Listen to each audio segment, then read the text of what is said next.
first night for January 2019. We don't remember that because we've been writing checks all day long.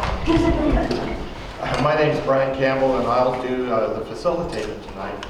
I would like to announce that this is not my day job or my night job.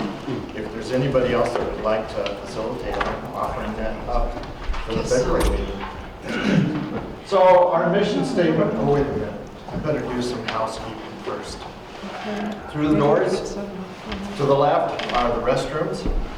Through the doors and out into the foyer to the right, there'll be a wire book rack, and that book rack contains all of the written documentation for the CAG group. So if you have any questions or need a full written document, it should all be sitting there.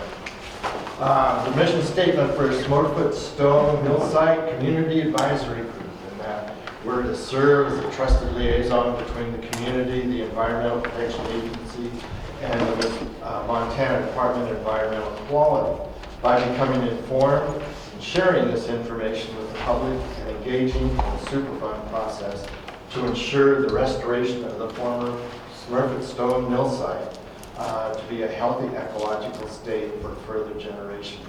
If anybody would like to add or subtract from that, we'll let our leadership team know and see what we can put together. With that, I'd like to do some introductions for the whole group. We'll just go around the group. And before we do that, the leadership team, would you introduce yourselves? We have Jerry. Hi. Bruce Sims. Bruce Sims. Jennifer. And Jennifer. And Betty. And Betty. You guys introduced yourselves. We're here. All right. Let's go around the room. We do that to help ground everybody, so we have at least a little less formal atmosphere. Let's go for it. Good evening. Casey Ryan, Water Quality Advisory Council. Nice to see you back. Good to be back. Jeff and Larry. You're going to introduce yourself? He did it for me. Yeah. Oh, you did it for Hey, $5 doggone for an employee now. David Schmetterl, Fish, Wildlife, and Parks. Laura Lundquist, reporter, Missoula Current. Bernie Azure, Syracuse News, Padua. That's Bernie. Bernie Azure. Andrew Hagemeyer with Missoula County Community and Planning Services. Deborah Franson with Senator John Tester's office. Mary Price, Confederated Salish and Kootenai Tribes. Deb Fatha, Watershed Education Network. Bruce Sims again. John DeArmond with the Clark Moore Coalition. Danielle Tribble, Western Montana Field Representative for Senator Steve Daines. Tom Mosted with the Natural Resource Damage Program. And Betty. Betty. And Chris. No, doggone it. Yeah, Chris. And Chris Blade, Water Quality Advisory Council. And welcome. Thank you. Sorry, I'm late. Has everybody had a chance to look at the minutes of last month's meeting, or those who are interested?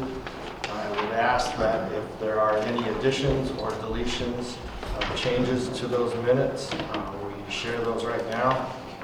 If there is a general consensus, I hear that. They're approved. Betty will go with approved minutes through the group. So the minutes, the agenda item for tonight was to have Allie Archer and Keith Large come and discuss the testing that had been happening throughout the last year. Allie is a federal employee and has been furloughed and is unable to make it here. And Keith, respecting that Allie is the lead on the project, has asked that he defer his presentation until Allie can come and do that. Hopefully next month. As somebody that's affected by that, I hope it's done very soon. So with that, I'd like to go into the next agenda item. Mary Price, if you would like to present information for the role of Confederated Salish and Kootenai tribes for the site. Sure. It's all yours. Sure. Brian, is there a way to turn down the lights once you do that? Yep, I'll turn this one All down. of it.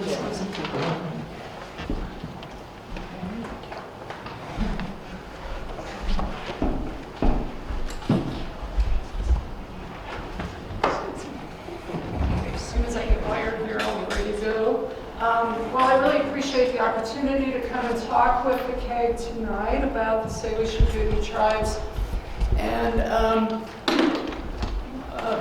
why we're involved, why the tribes are involved in the Smurfit site. And because I know most everybody here, I'd like to kind of keep it informal and casual and, you know, just have a conversation. And let's see, let me get my glasses on here and then I'll, okay.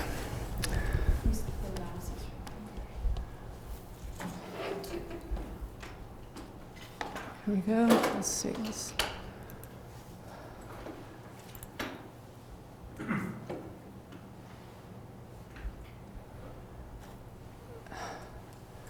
Okay, let's see. This is different. Let's see. Let me get blow the screen up here.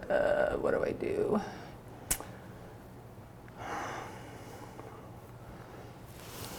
Oh, okay. It looks different here. Okay.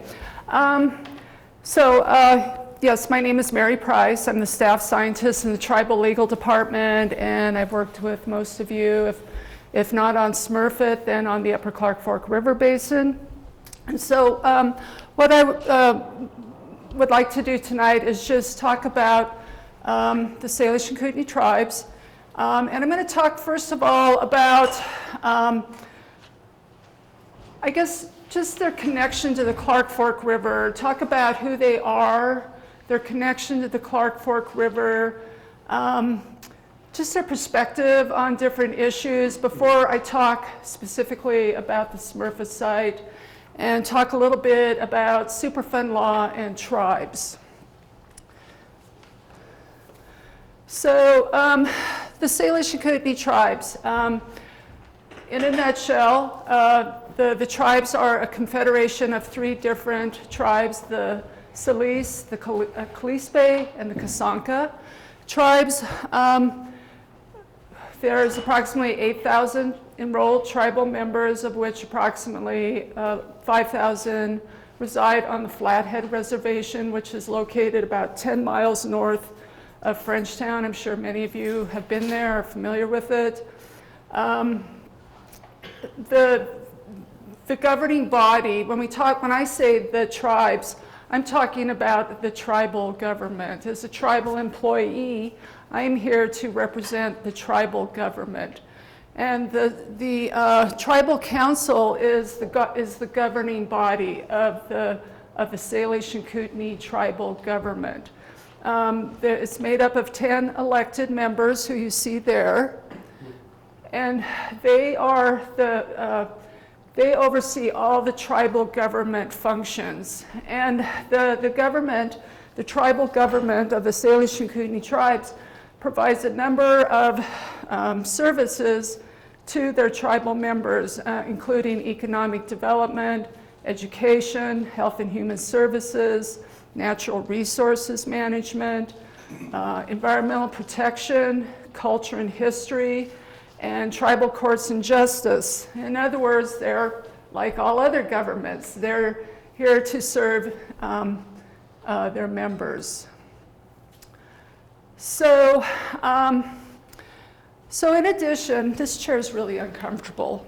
I guess I have to stand up. I've been sitting all day. I'm sure, like many of you, we sit way too much. Okay, so the Hellgate Treaty was the legal instrument whereby the Salish and Kootenai tribes, those three tribes, their leaders reserved for them the 1.3 million acre Flathead Reservation in exchange for ceding their vast Aboriginal territories. In addition, they also reserved the the right to take fish on and off the reservation. So what does that mean? Okay, so this map shows the Flathead Reservation. That kind of arcing line shows what is termed their subsistence area. This is the area in general within the state of Montana that the tribes historically occupied. So in exchange, they also occupied portions of Idaho, regions of Canada, Wyoming. It was a very vast area, but within Montana, this is the area that the tribes historically occupied. So in exchange for ceding all that land for a permanent homeland termed the Flathead Reservation, and retaining these off-reservation fishing rights. So that's in a nutshell. I'm giving you a very abbreviated, fast version of the tribal history. And Casey can correct me if I get anything wrong or would like to add anything, because I'm sure he knows it probably much, much better than I do. Okay, so why did the Salish and Kootenai tribes reserve those rights to take fish on the reservation and all usual and accustomed places? Well, this, in a nutshell, explains why. The Salish and Kootenai, or the Salish and Pend Oreille, excuse me, historically occupied, the Clark Fork River Basin. This panel, which is actually on display up at the Milltown Overlook, at the the new Milltown State Park, just very briefly describes the tribe's history. The waterways shown there, and the words that you see there in the native Salish language,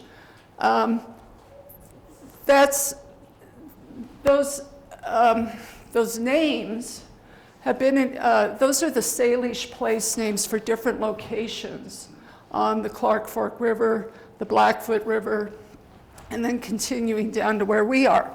The important thing to know about those names is many of them refer to bull trout.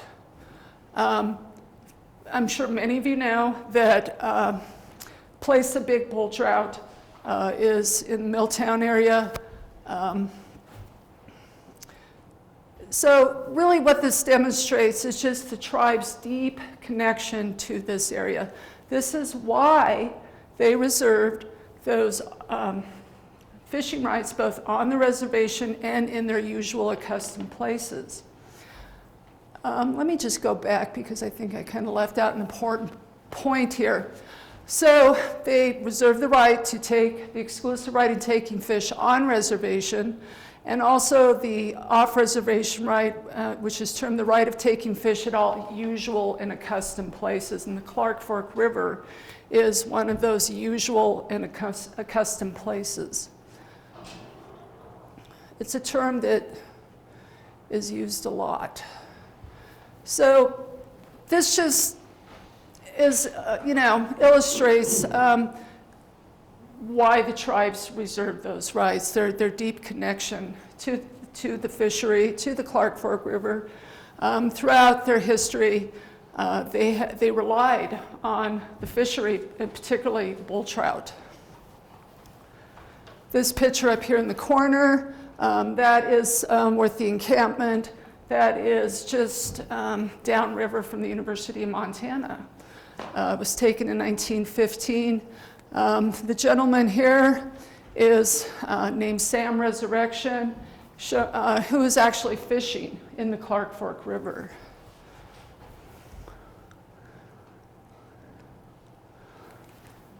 Okay, so with that perspective, with that history, what this map here shows is the Clark Fork River, existing Superfund sites. This line here, this is the Clark Fork River. This is the Clark Fork River Operable Unit. This is Milltown. This is the Flathead Indian Reservation. Here is Smurfit. Here is a site called Council Grove. That's where the Hellgate Treaty was actually signed between tribal leaders and Governor Isaac Stevens in 1855. So the tribal perspective is really important to understand. And again, when I say tribal, I'm talking about the Salish and Kootenai tribal government. The perspective is that the river is a unitary resource. It is not a series of operable units. There are a series of operable units, but the tribe's perspective is that really we have to look at it as a river first. The other part of their perspective is to restore the river where it's healthy and, protect the river where it's healthy and restore it where it's injured. Again, in a nutshell, this is what it's all about for the Salish and Kootenai tribes on the Clark Fork River when it comes to Superfund issues. Treat it as a single resource, protect it, and restore it.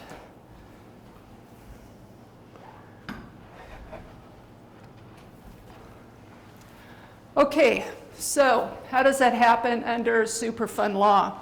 Well, for Indian tribes, when it comes to Superfund sites, there are two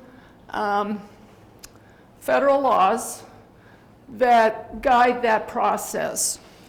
The first is the federal trust responsibility.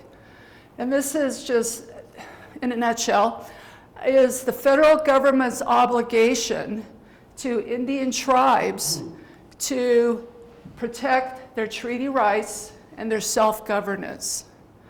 And it requires that all federal agencies, such as the U.S. Environmental Protection Agency, it requires them to consult with Indian tribes and to do it in a meaningful way. And what that means to the Salish and Kootenai is that they be involved early in the process, not later after the decision is about to be made or has been made, and then, you know, they come and say, what do you think? That is not consultation. Consultation, in the Salish and Kootenai's perspective, is that when the federal agency, right at the get-go, they contemplate an action, and there are tribal interests that could be affected by that action, they immediately come and they talk with the tribal government about what their concerns are. And that conversation continues throughout the process until there is a decision made. So that is the federal trust responsibility. Then the other federal law that guides Superfund and tribes is what the Comprehensive Environmental Response Compensation and Liability Act, or CERCLA. This is Superfund law. So it has two main components.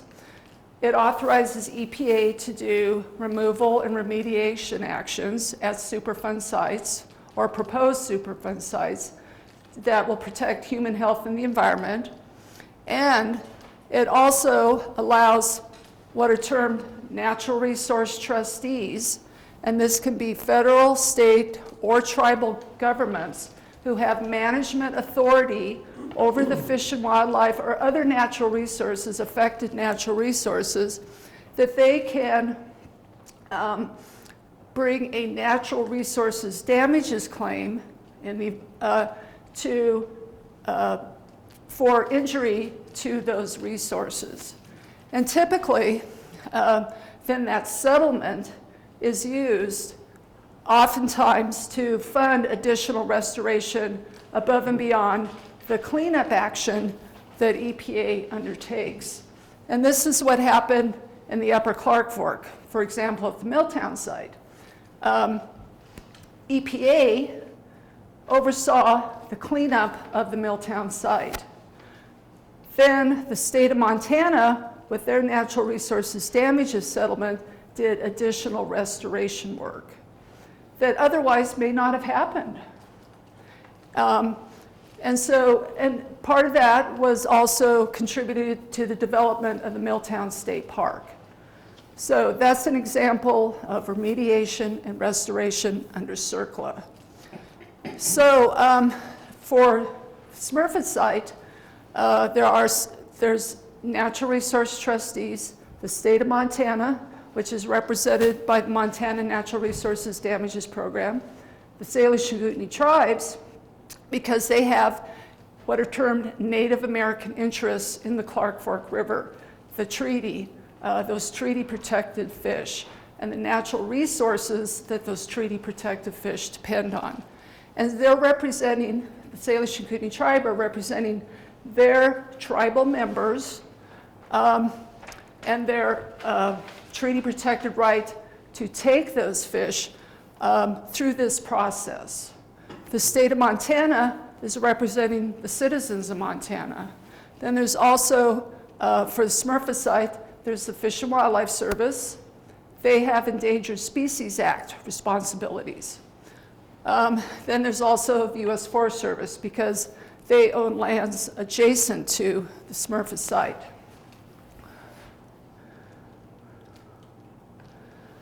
Okay, so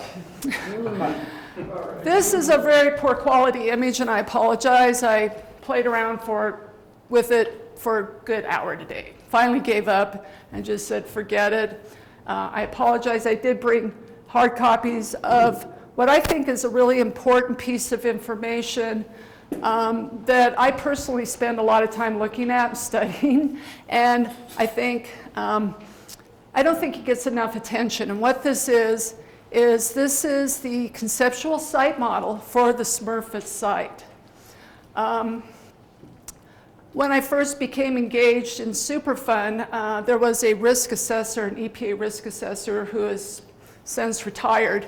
And at the very first meeting I went to, he held up one of these and waved at it and said, "This is really important. You really need to pay attention to this." And I took note of that. And I have one of these taped to my office wall with arrows and little notes. So this is the ecological risk assessment for the Smurfit site. And I do have some extra copies of it here because it's such a poor quality image. I only have like, I think, 10 copies here, but if you want to pass those out.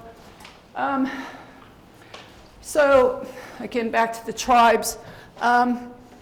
So the tribes are somewhat unique in that they're concerned both about the perpetuation, the health of the fishery, which is represented by this conceptual site model, but they're also then, which I'll talk about in a little bit, they're also concerned about the ability, that right to take those fish implied a right to also safely consume those fish. So not only, and even then it's like, sometimes it's like, why are we even separating these? You know, the ecological from the human health, they are so related. But in the process that EPA works under, they've been split apart. And I personally really struggle with that. And I think we need to, kind of think about it a little more holistically before we take it all apart. But here it is, here's part of it. This is the ecological conceptual site model. And what it shows is the sources of contamination, the affected, well, the historical pathway from where, the industrial process, the historical pathway, the affected media, the ecological receptors, the fish and the wildlife, and then all the ways that the contaminants can get to those receptors, either by exposure through water, soils, ingestion, drinking the water, eating the fish, fish eating macroinvertebrates. That's what it's attempting to lay out here. I personally think that there's some steps missing in that process. For example, groundwater. It seems to focus, and again, I apologize, we could have a whole discussion about the conceptual site model, but it attempts to take this very complex system and break it down very systematically. So back to the tribes, this is something that we are very focused on. Making sure that that conceptual site model accurately, in our opinion, represents those pathways and the affected receptors. EPA has a risk assessor who works specifically on this issue. The other site model is the human health conceptual site model. This attempts to take those same sources and then break them down into the different pathways to different receptors, human receptors, residential, commercial, construction, recreation, and then through that consultation process that I mentioned earlier, EPA added this tribal subsistence fisher receptor. That was not there when the conceptual site model first came out. It was only because EPA consulted with the tribes and agreed with us that, yeah, you're right, we need to put that in there. So I give EPA great credit for that. They came, they listened to us, and they added that in there. However, we would like them to do even more. For instance, down here they show fish being ingested, and the different, those dark dots means there's a definite connection there. Where we would like them to maybe do some additional work is right up here, where it shows, it's hard to see when you're really close to it. Okay, okay, so there is like if somebody grows a garden someday out at Smurfit, and they eat the food that was grown there, that there is potential for ingestion of contaminants.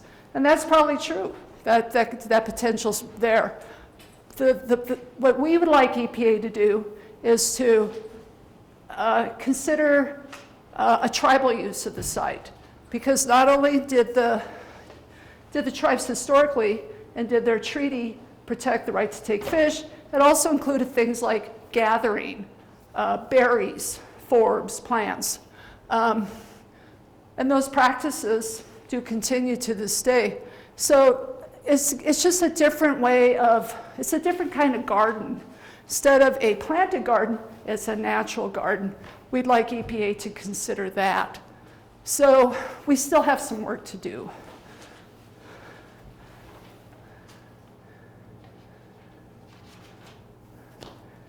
Okay, so this is just a very mechanical slide here. It just shows all the different entities that the tribes are working with.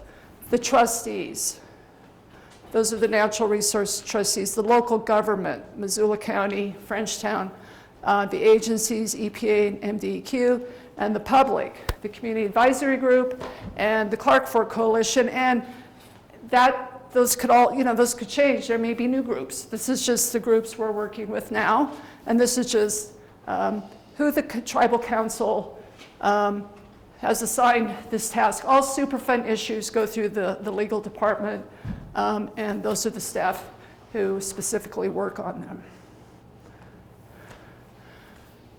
Okay, so there's the big picture. There's the tribe's cultural, historical, and treaty connection to the Clark Fork River, which I probably went through way too fast. But there's people who can talk about it much more eloquently than I, and I hope over time we can get some of those people down here to talk to you about that. It's really fascinating. And then we talked about just the tribe's use of the Clark Fork River in general, the fishery, the gathering uses, hunting. Hunting was a very big use of this area. and then talk some about the Smurfit site itself. But really, I know for myself, one of the big takeaways I got from being involved in the Milltown project is you really got to know where you're going. Where are you trying to get to? What's it going to look like when it's all over? And I don't think we've really engaged in that conversation yet on the Smurfit site.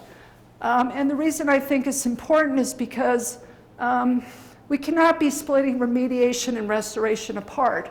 They are very connected. Remediation has to be planned to support restoration. You got to know where you're going, or what are we going to end up with?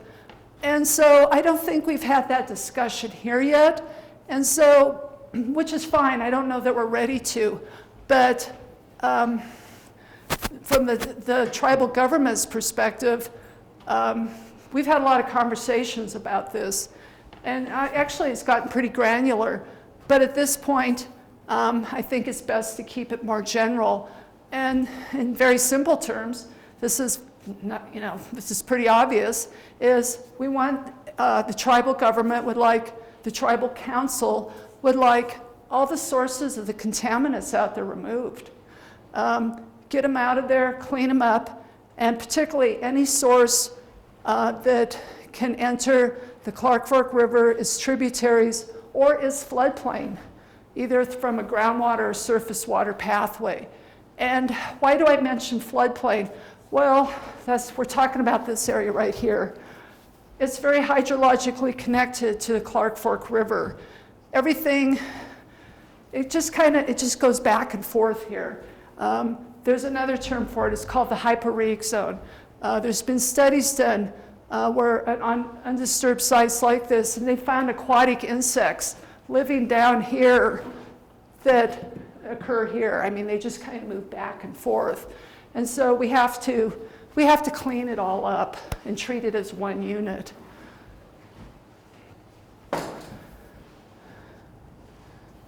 And then the other thing is the restoration component. We would like to see that hydrologic and ecologic connectivity between that floodplain and the river restored. And that would involve things, obviously, like removing the berm. But get it back to the pre-industrial condition. And we're only talking about operable unit 3. We're not talking about operable unit 2. It's the tribes, really our perspective is that today there's environmental regulations in place that weren't in place when the Smurfit site was first developed. For whatever land use comes to be on operable unit 2, we feel comfortable that there is an environmental regulation that would in the future prevent future contamination from operable unit 2 coming on to operable unit 3. Really where the tribe's interest rests is in the operable unit 3 area. So this is an aerial photo that just shows what the site looked like before Smurfit Mill ever came to be. That's a very interesting photo. It's before the mill started. Matter of fact, I can't even see any construction taking place at the mill site. Right, I believe that began in I 1957. don't think there's any construction even going on. The mill No. started in 57, so there had to be some construction shortly after that picture was taken. Yeah, But notice that all this area, this is pond 2, there was cottonwood in there, and then cottonwood all the way down through there, and all those are gone now, of course. And that's what I'd like to see, get back in there. I'm interested in the restoration, reestablishing that cottonwood gallery. yeah, I mean, you can see it, and the other key part is dynamic, that you can see where the river moved back and forth over time. That's what the Clark Fork River did. And, that was important to sustaining that biological diversity out there. Now it's kind of locked into a channel, and that's not really happening anymore. Now, that channel has gotten deeper over the years, and I feel that that's not going to spread out like it used to back in 55. So there's a port. What's that? Because there's a berm. Well, no, I mean, the river has gone in that channel for so many years that it's deepened that channel. And I don't think it's going to spread out like it used to. Well, there are actually people who know how to do that. You know, they're much smarter than me, but there's some restoration specialists out there that have worked in those kind of environments, and they know how to make those things happen. So I'm kind of optimistic that that could still happen. To me, this is just Mary Price speaking. This is not the Salish and Kootenai tribes. But to me, this is kind of a simple project after we went through the Milltown Dam removal. You know, that was a big deal, taking that dam out, moving the river over to a temporary channel while all that sediment was hauled out, and then putting it back. This is pretty simple stuff here. Really, in comparison, to me, again, it just involves getting all the contaminants out of there. And I don't think, really it's putting all that material back where they dug it out to build those ponds, putting it back, you know, to the original elevations and the original topography. I don't think it's that hard. And once, you know, the river could access that floodplain again, the natural propagation would take over. There would maybe be a need for some planting, large woody debris like we saw at Milltown. But this is not a very complicated, it's a large scale, it's a big area, there would be a lot of earthwork to do, but it's not a very complicated project, I don't think. But again, there's restoration experts out there that I think would love to get their hands on this site. So anyway, I don't want to digress here. Let's see. I guess that was it. So that is, I hope that was helpful and kind of gives you a feel for where the tribes are coming from. But basically, when I talk about the tribes, I'm talking about the tribal government. There are tribal members who may have a totally different perspective, and that's just fine, you know. I'm just here today to speak to the tribal, on behalf of the tribal government. So with that, if anybody has any questions, comments. Question. When did the tribe get involved with the Milltown Dam? Was it right away or kind of? No, actually, I wasn't really directly involved in that project. I came on later, but it was as I understand it, the state of Montana, you know, in their natural resource, and Tom Mostad is here and could probably speak to that as well. There was the Montana v. ARCO lawsuit, which was the state of Montana's natural resources damages claim. And at some point in that, the tribes intervened and said, hey, we're a natural resource trustee as well. And the court said, okay. And there was a negotiated settlement that was worked out where a portion of the settlement went to the Salish and Kootenai tribes. And they chose to take their settlement and restore the Jocko River because it was very similar to the injury that occurred on the Clark Fork. And the Jocko River is a critical bull trout habitat. And so they chose to spend their restoration settlement on restoring the lower 22 miles of the lower Jocko River. But as part of the settlement, the tribes were, and through a memorandum of agreement with the state of Montana, are a voting member on the Upper Clark Fork River Basin Advisory Council. And so we vote on things that the state's doing, and we think the state's doing a great job up there. And it's great. I mean, we're still involved in that. And we're very involved in the Milltown remediation and restoration. We're part of a technical review team for that. One thing I forgot to mention for this site is the EPA, the role of the trustees is EPA has what is called a Biological Technical Assistance Group, which is a technical team of the state and federal and trustees and the EPA, where we get to sit down with them and talk about things like the conceptual site model. And it's just a more in-depth way to communicate with EPA. And so, in terms of what the tribe's role might be with the CAG, I would see us as being a resource. You know, like here today, I'm happy to come here and talk about what the tribes are doing. As we review documents, what little bit I know, I'm happy to share it with the CAG.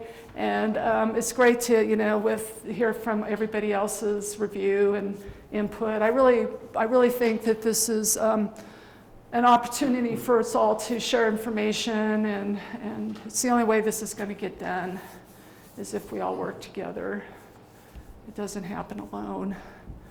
Some of the ideas of restoration for the site, I was told, are not necessarily going to be restoring the natural path back to where it used to be without the river. So I know we've talked about it in our advisory council with water quality in Missoula County, that might not be the way they decide to go. The PRPs. Yeah. So we Possible. really don't have a lot of control over, you know, I might want this, somebody representing them might want that, you or the tribes might want something different. It's kind of all up in the air, and we don't know what's going to happen until we get the risk assessments completed, as far as what I understand is the process. That's true. No, I totally agree with you. There is a process EPA is required to go through. There's no doubt about that. I think really where I think what we can contribute, what the tribes can contribute, and what I think everybody else could too, is to review everything and provide a lot of comment. You know, make sure that they, and I think EPA really wants to hear that. I don't see them, I don't think it's us against EPA. I think really we're all in this together, and EPA would like to hear from us, you know, sooner the better. But you're right, we don't really know. I think it's going to be a long process. Got to hang in there. All right, well, thank you very much. I really appreciate it. It's great to... And I'm going to be providing a hard copy of this presentation to the CAG. I'll email that to Betty, and so you can all use it for, I don't know, keeping the cold air out from under your door or something. Thanks, Ed. It helped me a lot to understand where the tribe fits in, and who does. In case, do you have any other input to go for it? That was very well said. Excellent. Mr. Crisp, you hit the nail on the head. This is a group of folks who are concerned. Our mission is to share information.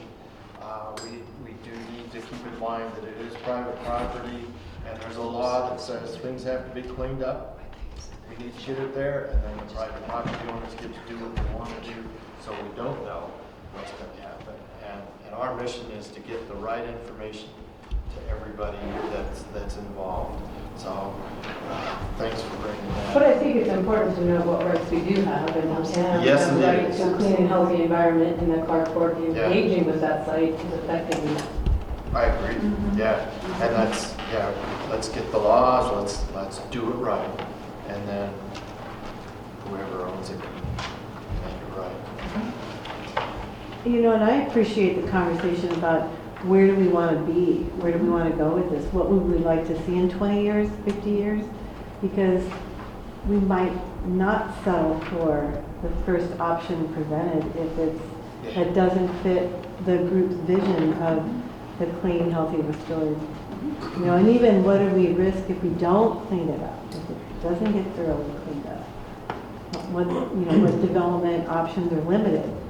So I hear that, you know, the song about it needs to be redeveloped, but you think about what is everybody's best options. A good, clean, thorough cleanup. I think we get there too by just always pushing for more information. And I think we've done a really good job of asking for more.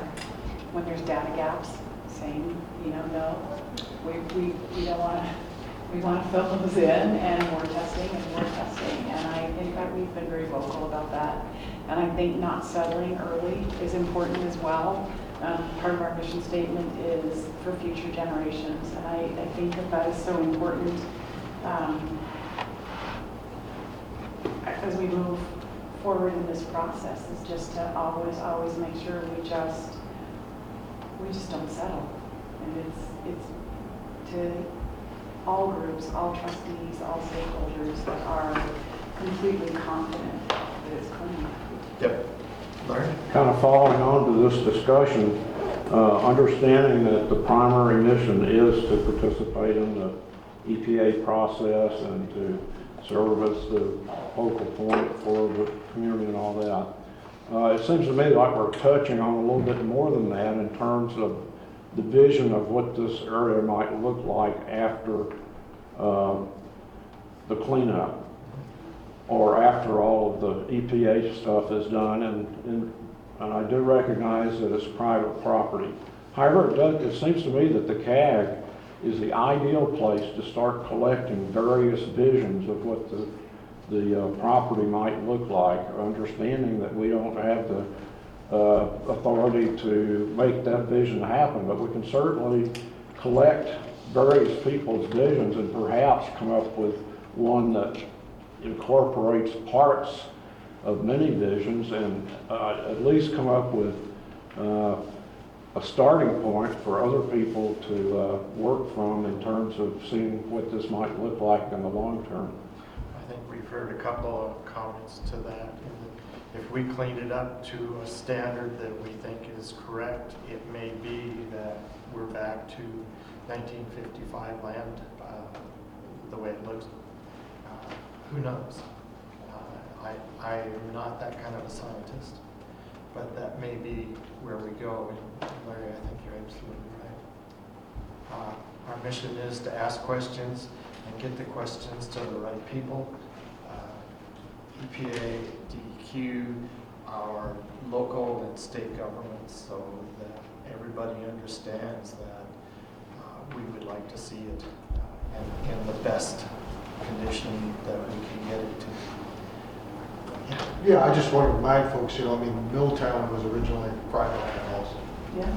And it was a vision by a lot of the trustees involved in the groups there, and how the public was part of that. So as part of the natural resource settlement, land is part of that. That's typical of a lot of bigger settlements that we have, that we get fishing access sites, or, actual land itself on the Clark Fork. We did the same. There are several parcels there that we found too. So it's not beyond, belief or consideration that there could be some public, land as a part of some settlement. But obviously the process needs to play out. Right. And what,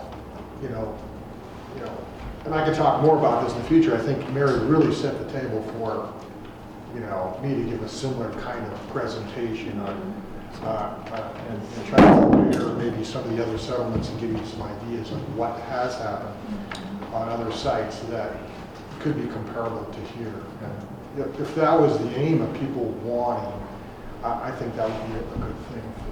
Because, it's even for us, the cleanup of the site, we're not really sure, but it seemed like it's very obvious that the outcome seemed much easier to come up with than it was to know what the cleanup should look like. That isn't always the case. In the Clark Fork River, that I'm a project manager of, we have 47 miles. And exactly what that river is going to look like. And we go several one phase at a time, so DEQ is a lead, but we're standing with them. So they go on, they do the design, and then they say, okay, what do you want out of this? Several miles. And so I got to come up with in a very short amount of time what we can add to it. So I think a bigger picture, there are some guiding documents that I have, a restoration plan, but, that it is something to think about ahead of time. Granted, you can't make your plan up prior to knowing what the clinic will be, but I think thinking about it is good. I thought we had you on the agenda a couple of months ago. Last December, about this time, I was getting, He's always at the bottom. We want to move you up. I was getting a hole drilled in my head so I could get another tooth, so that wasn't the day that I wanted to be here. So in any case, I would like to come and give you a talk like this. I think that would be, and I'd like to do it right now because Mary did such a great job of setting the table. But I don't have a presentation to use. So I work for the county planning department, and I just want to let you know that we're not powerless about what happens on the property in the future just because it's private property. County government does have statutory authority to, when in the public interest, to regulate the uses on private property. And I think there is an expectation with the county commissioners that at some point the community does have a conversation about what they want to see with this site. So that's why I'm here. This is the reason why I come to these meetings, about that conversation about what we want to see on the property in the future, so I can communicate that to the commissioners and they can use their ability to make that happen. So I think we have a lot more power on what happens on this site in the future than we realize because of that. Good to know. So, once again, information that this group has, it's important to share. What would there be a proposal to put a committee together to do a variety of possibilities as we see them as a CAG? For instance, okay, they've got the Kettle House down there in Middletown now, making some of the best beer in the world. They're Bitcoin mining, they're making trailers, they're doing all sorts of things there. We could almost do a virtual, whatever it could be on that whole river basin area for Smurfit Stone as a committee with a whole series of suggestions and requests, and so we all have a better idea of what that could actually look like. And that might even trigger the county and the owners to have ideas on, hey, well, if the public wants this here, or this housing project here, or this, commercial. Floodplain. Well, You're not going to be able to there's do those things you can do on floodplains. Yeah, then you grow trees and. There's only a portion of the property that's floodplain. And I believe that there are, through the EPA, planning regs available to do these things. Just like that could be available to the CAG at some point in the future. I'm still learning a lot about this, as we all are. I think in the agenda tonight there was something to talk about technical assistance through the EPA grant. At some point, maybe the CAG pursues a planning grant to have some more visioning conversations. So a thought for a small committee to brainstorm ideas for the property. Is it time to do that, Jeremy, or do you think? They, M2 Green, well, actually it was Steve Nelson, came to a West Valley Community Council meeting, I'd say probably 3 years ago, with a conceptual site plan. It included housing, it included industrial, it included a lot of different things. And I don't know, I would really like to at some point see them engaged here. But it's just everything that we've seen through West Valley Community Council that has come forward is just fizzled at that site. There was we had a Bitcoin presentation a couple of months ago, and nothing. Northwestern Energy wanted $3.6 million for the power that they wanted to use. There was a different permit, and now the guy that was pursuing that, which was an LLC through Wakefield Kennedy, is gone. I know here. So it's very frustrating that that piece of it is just the great unknown. And I think it just would be great if they could come to the table and be present for some of those conversations, because I think it would be hugely beneficial to them. Who could make an invitation? I have. I'll continue. I mean, I reach out all the time. Will we have testers representative in Danesville? Would more power help? It would be really cool to have them at a meeting. And Yeah, you know, ask them it questions. took me 6 months to get Steve to come to a West Valley Community Council meeting. But Who's in Missoula right now representing that? Pardon? Who is is there anyone in the Missoula area representing them? No. Attorneys? No. Thad Hughes is the attorney for M2 Green. But Steve is out of, he's a home in Whitefish, and he is out of Seattle. Is M2 Green even a player anymore? I mean, No. what does foreclosure do to their No, they're not. Okay.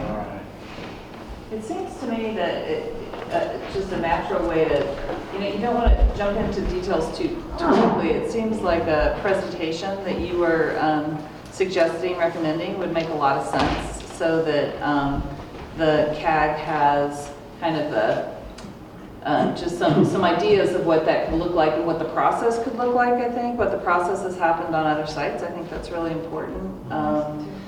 And it doesn't have to.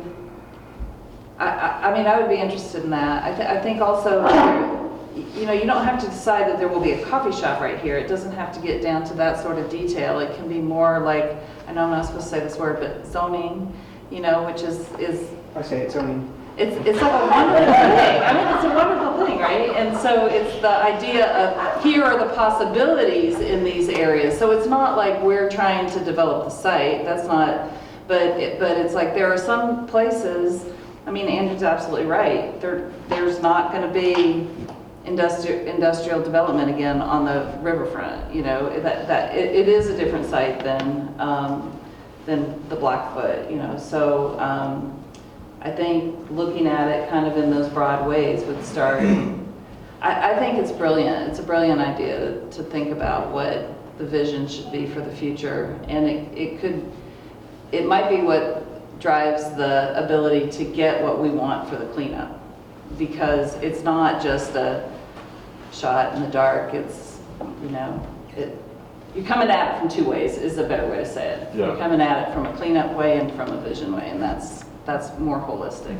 I love that. So that does kind of segue to our meeting agenda for February about applying for a technical assistance grant, because that really does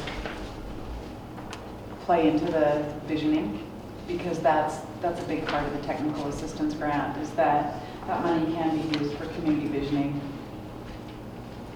Ken, have we addressed was it a suggestion to form a committee around this topic? It was what I wanted to do is hopefully make a motion to appoint a committee to look at the possibility of different ideas, a whole bunch of different ideas on what the CAG would like to see the site to be. And that committee can take emails and suggestions from other CAG members and from other committees, and we could put together a real good a variety of things that would not only help the people of the area to look at it and say, hey, I never thought of that. I'd support that. support. I just think it's another informational thing that we should put together. And if it's a parliamentary decision, I'll make the motion to put a committee together. I'll second. All right, a motion and second for a brainstorming committee to put ideas for the use of the Smurfit Stone site. It would entail both human habitation and non-human habitation. Is that Right. kind of what I'm hearing? Do we have had an action item on the agenda? Can I, Yeah. before we vote, We have to do that. Okay. so that's a little bit backwards from how you normally go through planning processes. You normally start 40,000 foot level and agree on that 40,000 foot level vision Right. before you start to narrow in on more specifics. Yeah. So I would really recommend, if you're going to go that route, start inclusive, everybody, not a committee, Yeah. 40,000 foot vision, and then that would be the next step. Right, and we don't have all the information on the table yet to get more specific. If I could just say one more thing. Sure.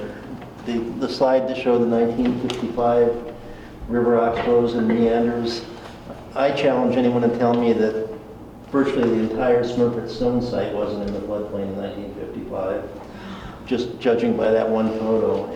And so that's part of the discussion that needs to be addressed. And Larry's right, the channel probably hasn't sized as a result of that berm, because when you channelize water, you increase the depth and that increases the velocity, and you got scour through that reach of the channel. But that berm is pretty ephemeral. It's not an engineered dike. It probably was built by pushing up stuff from the floodplain to construct it. Correct me if I'm wrong there. That's correct. So the floodplain is actually lower now behind the berm than it would have been naturally. There's a lot of... I question that, but anyway... well, yeah, it could be there's enough fill material now. It appears that the dikes are going to If I may, A lot of At any rate, that's the kind of thing that needs to be... Yeah. Before we would go on to land use, we need to really understand the land. So, Well, anyway, before we the go any- direction, as I read the tea leaves here, is that the Yeah. dikes are going to have to be removed to make people happy. There's a lot of pressure to remove the dikes. Yeah. All right, so you do that by pushing it back into where they borrowed the material from inside the dikes. And then You guys you are let, on you step Mother Nature 180. take over from there. Yeah, exactly. yeah. We're getting too detailed. So, at this point. What? We need I to, said, we gotta start out up here before we get to where you are. hold it. Good, We had a motion that came on the table and it was seconded. I was reminded that to be able to do that, we need to have it onto an agenda item. To do it correctly. Nice motion, by the way. Yeah. And there's, after a second, then there's a discussion. But if there can't be a motion until, I was under the understanding that you can have a motion without having it be on the agenda in a parliamentary organization. It depends on the bylaws. Yeah. And I've read those from beginning to end, and But may I make a suggestion that What? I withdraw my motion. Well, Well, actually, I think it's an excellent- discuss if it has to be on the agenda. I mean, We that's could- why we're here, is to discuss things, Yeah. and not everything is gonna be an agenda item. It seems to me that that's controlling, Casey has a good over point. controlling the dynamics of this group, is that you can't talk unless it's on the agenda. Oh, I just think don't we ought to understand talk. I think what was brought up was really important. And You know, if I could, one event that I attended in our league that I spoke at and ended up staying for the entire thing, because A, they had free pizza, and B, I just found it to be such an inspirational event. It was a community visioning project. And it was professionally led by a group, I think they were out of MSU Bozeman, and it really brought the community together to do things like talk about what they wanted to see in their communities and what they wanted, in this case, what this particular site to look like. And as I understand it, vision planning would be eligible for funding under some of these grants, which we're discussing. So I really like your idea, Ken, and perhaps we could include it in some of these future professionally led visioning projects. Good point. Yeah. you could temper the motion to start searching for funding and a company to lead that process. In the tag, I think we've already. it's very specific in the tag that there is funding available for community visioning. And it's a $50,000 grant. And I know that other communities have used funding through that for community visioning. Through West Valley Community Council, we tried to get it through the county, and the county wouldn't let West Valley get a grant. We couldn't get a grant through EPA because it has to go through the county. And so the West Valley Community Council wanted to act as that conduit to go through visioning for this area. But I think that this group and West Valley are absolutely prime suspects to have bigger community visioning. When do you think that might come to fruition? On our agenda for February 7th is the, should we incorporate and should we apply for a technical assistance grant? Okay. Then that is an agenda item. You're an agenda item. Okay. I feel like I have missed. Yes. And interrupt also the Clark Fork Coalition. Andrew Gorder is on that same agenda, and that's an opportunity for them to explain their vision. So there are many opportunities to get these ideas. So we have a few divisions happening. Are we also going to get an update from Allie and Keith in February? We might be getting quite an agenda for an hour and a half. That's too much. Good idea. I don't want to cut anybody off. I felt that we needed to clear this up before we moved on. And that was where I was at. We were kind of digressing with the burn. So, you know, in the public comments at the end of our meetings that we have every week, I think that is a point where we have to allow some discussion, and then following up with the next meeting as an agenda item. I think, you know, you can't control that. It's got to happen. I mean, and that's what we want to happen. We want there to be free dialogue and exchange of ideas. That's the whole point.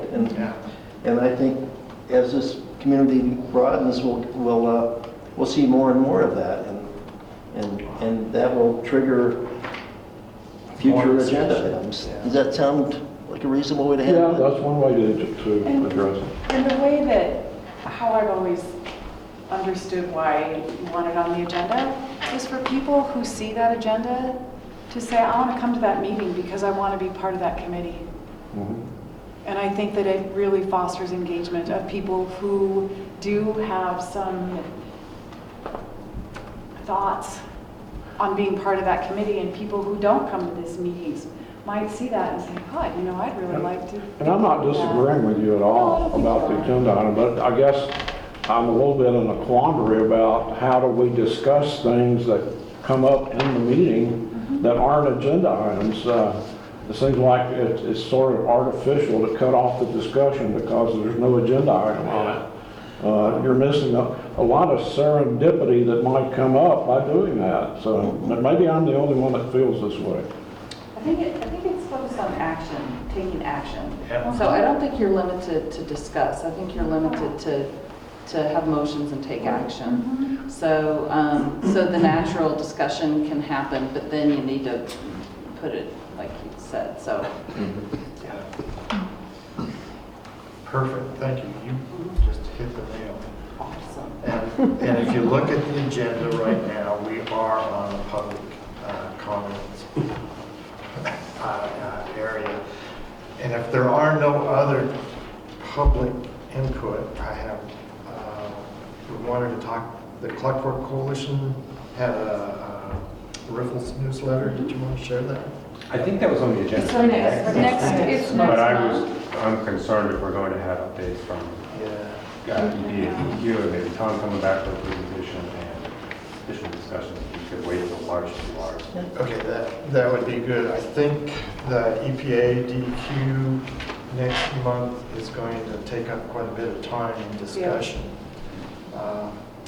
Does anybody know if the fish study has been done yet? The results? The results? Yeah, no, and it's, they haven't, the EPA hasn't analyzed any of the samples, as far as I know, and nor have they made a decision on whether to analyze the samples. They're still on Just ice. funding? Yeah, they're frozen. They're Yeah. still on ice, okay. Is that funding or is that? No. There were errors made. Oh, in the collection? There weren't errors made, right?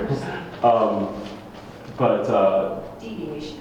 yeah, it's not, to my knowledge, the decision hasn't been made of whether to analyze them, and hopefully that decision is coming soon. The decision isn't based on the quality of the data that were collected. It's a legal decision. Seems to me that's kind of important to Mary's folks. Well, It's important to everyone. Yeah, so. Everybody. Dave, can you explain more what that's about? Like, what's holding up the decision? Yeah, Brian Sanchez from EPA was here, and he described all that last, what was that, October, November? September, I think. September, yeah, and nothing's changed since then. So, we collected samples of northern pike, rainbow trout, and what else did we do? I guess that was it. From samples around, from sites around the area, preserved those samples, sent them to the lab for analysis. And there were some things that we changed in the field compared to the sampling analysis plan, as happens all the time. It's just stuff you document and methods that you write up. But the PRPs have expressed concern over those, that there were deviations from the plan that were agreed to. Again, the data quality is not under question. It's just that there were things that were done. And they range from simple things like in the plan said that Fish, Wildlife, and Parks would send the samples overnight to Denver, and I sent them the same day. So I documented that as a deviation from the plan. So they got there faster. That's on one end of the changes, or I used a different boat than we said in the plan. One end of the change, the other end of the change was we didn't use a rinse-safe that the EPA was supposed to supply for all of our sites, because they never supplied it. So we used a deionized water from one source for all the sample locations. So we documented that we did that. Again, it doesn't affect the quality of the data, but it was a deviation. So that's what I'm saying. This is something that the attorneys are working out. These are legal issues, not. So there weren't errors made, just to be clear. How much time did you have to prepare for the sampling event? From the I don't know, a couple weeks, maybe. Maybe it was less than that. Don't they need those results for the final part of the risk assessment? Yeah. They do. So do you do them over? I'd be happy to. If that's the concern, the way I would approach this is if people are concerned about the data, I'd be happy to re-sample, but we need funding to do it. We didn't have any funding to do this last round of sampling. Essentially, Trevor and I funded the whole thing. Trevor Selch, our pollution biologist, from our existing budget, so I don't have any more money. I spent my entire budget essentially for the fiscal year in the first 2 weeks of July, which is the beginning of the fiscal year, the whole year, for this. Because I thought it was really important. And I wanted to get it done. I didn't want us to impede that work. So I'd be happy to do it again if we're given time for planning and funding to assist with. And just to give you an idea, just mailing the samples costs thousands of dollars. We're not mailing it, putting it on a plane. Actually buying plane tickets for all those coolers and fish. Those issues don't sound very serious to me, but I know what lawyers are sometimes will drill a hole in them, I suppose. Sounds like such a like I said, there was a range. I mean, I just kind of gave you the range of the issues, but no, there's nothing that we did Scientific. that, you know, if this weren't, if it were just a research project I were conducting, we documented everything that we did that was different than what we, you know, had proposed, and we would just write that in the methods, and you know, and perhaps discuss how any of those things could affect the results, but none of them affect the data quality. Actually, the one thing that people don't even talk about typically that could affect the data quality, or just the quality of the analyses or the strength of the analyses that you can make, is because of the conditions, we couldn't get all of the samples at one of our upriver locations, the Black-footed Greeno. We were really limited because of low and clear water, and as well as just access to the river at that point. So we only collected, you know, 5 of the 20 fish that we were planning on getting there. And to me, that's the most serious thing, because that's one of our control sites. And that's something that's really important for us to have. You know, we could have gone and collected those fish this fall. We could have just go back to that site in the spring when the conditions are suitable. We can fill in those gaps. Can the time of catch and freeze deteriorate some of the data as well? That's a good point. Yeah, there are holding times for these, but we're fine right now. Yeah.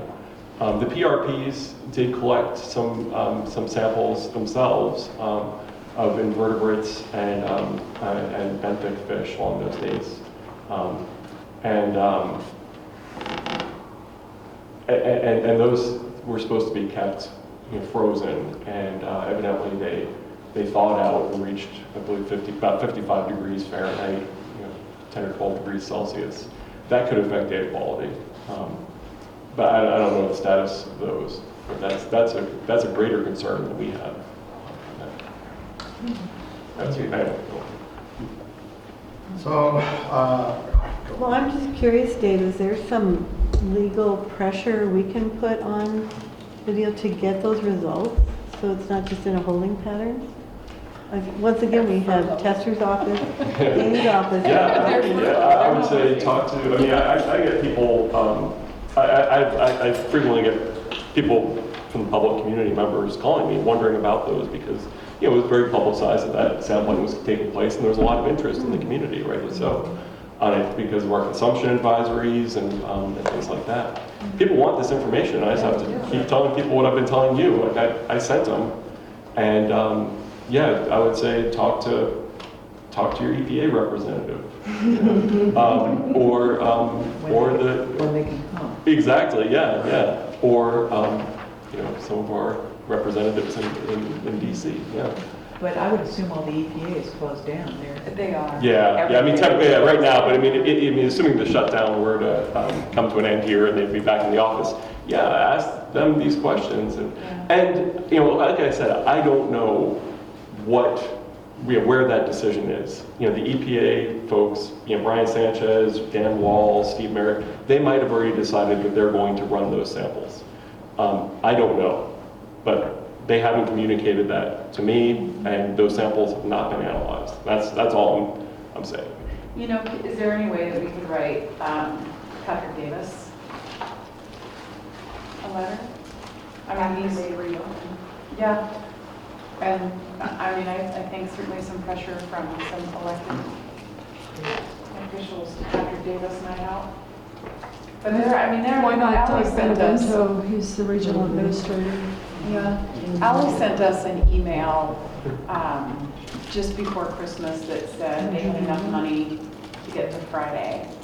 And then she sent an email and said, there's no more money. I'm shutting my computer off. I can't even get to my computer. My phone, I'm not answering calls.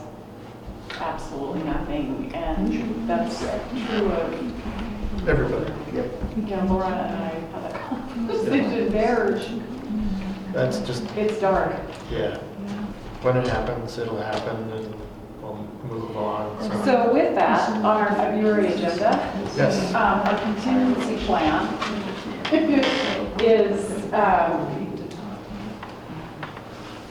hopefully EPA, but I don't know if we should just continue to just move that. With all of that, we were supposed to have a draft of the community involvement plan for February. Shouldn't we have started interviews? No. No. So I just wondered if Tom should be moved up February? Or do we have time on our February agenda? Well, How flexible are you to be? I can do it whenever you On need it. Well, 'Cause I if- will do it for the next 3 months. If EPA doesn't show up next month, it'd be nice to have Tom.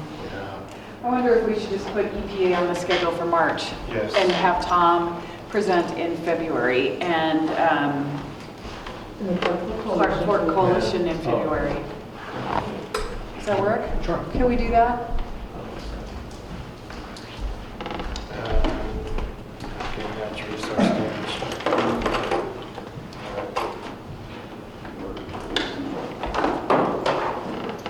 Is that set? Agenda for next month? Yep. All right, and is that February 7th? Yes. Clark Fork Coalition? And, yeah. And then we'll leave the, should we incorporate with the Montana Secretary of State on there? That's not a big discussion. I think we ought to have it though. Absolutely, but it's not, it won't take long. Okay, and then we'll get, talk to the tag at that time. Yes. All right, so that'll work. It's been a busy hour and a half. Thank you for your input and yours. I appreciate it. Personally, as a facilitator, I don't know it all by any means, and everybody has an opinion. My job is to let you have your opinion and try and move the meeting through. If there are any other bits of information you want to share right now, I will let Jerry close the meeting now. Jerry, you have any closing comments for this? Sarah sent a thank you note to us all. Sarah Sparks sent a thank you note, thanking us for card receipts. Was she even able to retire? No one's returning calls.